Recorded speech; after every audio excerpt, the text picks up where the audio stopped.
J'ai un problème, mais c'est pour un ami, il veut que je parle pour lui. Parce que maintenant, là, il est dans le problème. Ça veut dire qu'il était ami avec une femme d'un pasteur. Oui. Depuis son enfance, ils sont partis ensemble à l'école, ils ont terminé l'université ensemble. Maintenant, ils se voyaient, avec le temps, ils se sont trouvés dans une autre ville. Et l'histoire se passe à Kinshasa, au Congo. Alors, le pasteur ne sait pas que non, sa femme a eu un ami qu'il a connu et ils sont grandis ensemble.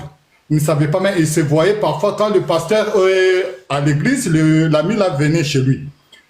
Alors, en se fréquentant, l'amour a avancé, mais quand il a donné à la femme, mais la femme a été enceinte. Maintenant, le pasteur ne savait pas qui a mis enceinte sa femme.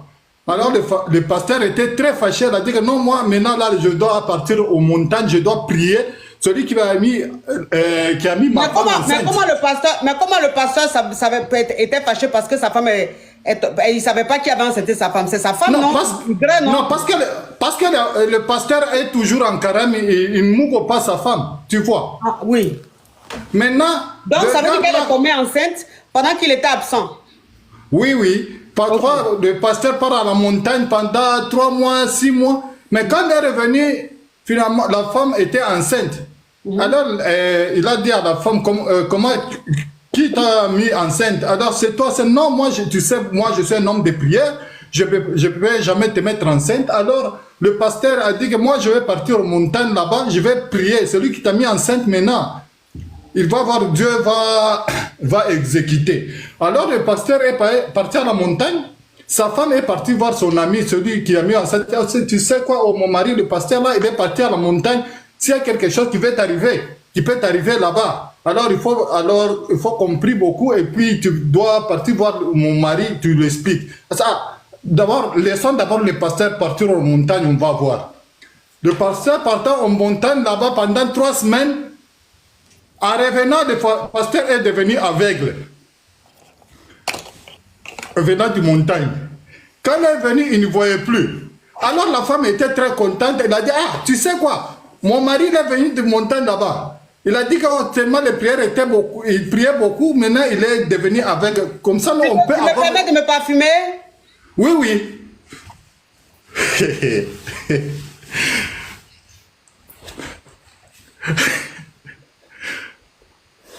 Maintenant, maintenant, le pasteur est devenu aveugle. Calme-toi. Quand je finis de me parfumer, puis je dis, je t'écoute. Oui, continue. Mais je dis... Oui, je t'écoute. Oui. Maintenant, le pasteur, quand il est revenu, il était aveugle avec quelques membres de son église.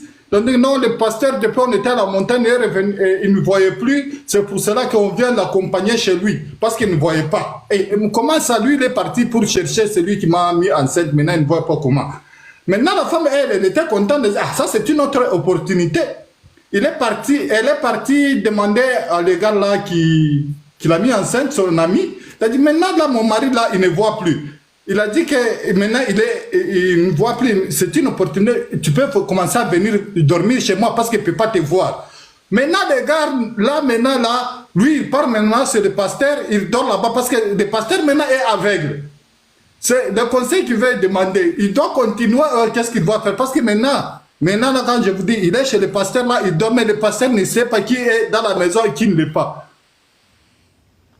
Donc le pasteur est devenu aveugle. Il est devenu aveugle. Maintenant, l'autre gars là, il a en profité parce que le pasteur ne connaît pas. Il mouille même aux cuisines partout là. Si tu demandes ce qu'il y a, ce sont les enfants qui jouent. Mais c'est le gars qui est là-bas. Donc ça veut dire que quand l'amant de sa femme vient, il grêle. Et puis le pasteur demande c'est quoi le bruit, il dit c'est les enfants qui jouent. Ben, les enfants qui sont... Écoute-moi, hein, s'il te plaît. Depuis là, je t'écoute. Hein. Je t'écoute. Parce que normalement, quand les criquets et les crabes passent par là, je les enlève vite fait. Mais je ne sais pas pourquoi, mais ce crabe, j'ai voulu écouter quand même l'histoire vers la fin. Écoute-moi s'il te plaît.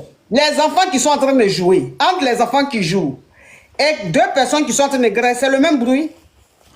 Non, parfois, il y a beaucoup d'excuses. Moi, je ne sais pas qu'est-ce qui se passe là-bas. Lui, il m'a dit qu'il veut qu'on puisse le conseiller. Il est toujours là-bas, parfois, Et un autre jour, il était dans la douche, le pasteur aussi est entré, mais c'était un peu, il a touché, mais il a touché, il a demandé ce qui, mais il a fui, il n'avait pas parlé. Et puis il a demandé à sa femme, il y avait comme quelqu'un qui avait, parce qu'ils ont aussi un travailleur là-bas, peut-être c'est le travailleur qui travaillait là-bas. Mais le gars, il est toujours là-bas, il dort chez le pasteur au salon. Il a dit que je ne sais pas s'il peut continuer, qu'est-ce qu'il va faire. Maintenant, le pasteur ne voit plus. Parce qu'elle a dit que maintenant, comme elle est enceinte, c'est une bénédiction.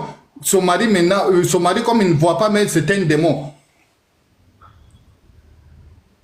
Il veut rompre avec le pasteur. Il a dit que maintenant, je ne sais pas, mon ami, mon ami là, elle veut rompre avec le pasteur, elle veut être avec moi. Maintenant, moi, je dors seulement chez le pasteur. Il a fini par... C'est-à-dire que tu as fini par toi-même te vendre. Tu t'es vendu. Tu as fini par dire moi. Donc toi-même, ton histoire, tu es en train de raconter, tu dis mon ami. Ça veut dire quoi? C'est mon ami, non? C'est pas pour moi. Si, c'est pour toi. Non, c'est pas pour moi. Écoute-moi, hein. Ta voix même, là, même quand tu parlais depuis, là, tu as la voix des hommes même. C'est-à-dire que les hommes qui vont grève, femmes des autres, là. Tu ressembles à ça. C'est-à-dire que le genre de fidèle... Tu as confiance en lui et puis il grâce ta femme là. C'est à ça même que tu ressembles. Ton profil que je vois là ressemble à ça. Ta voix même ressemble à ça. Quand on dit qui même grève femme des gens là.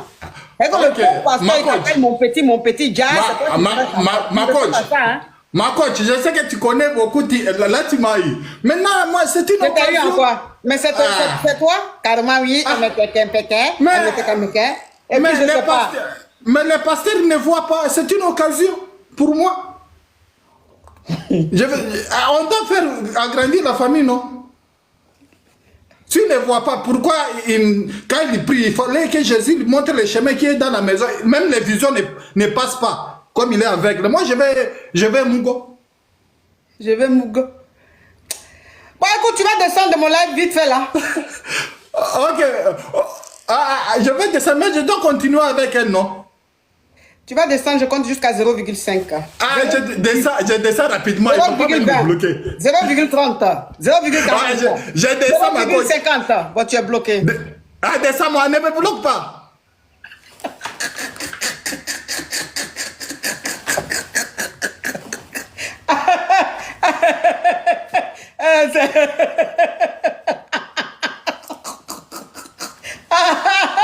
Oh non, mais franchement, toi-même tu appelles. Tu es en train de raconter ton histoire, tu dis c'est l'histoire de ton ami.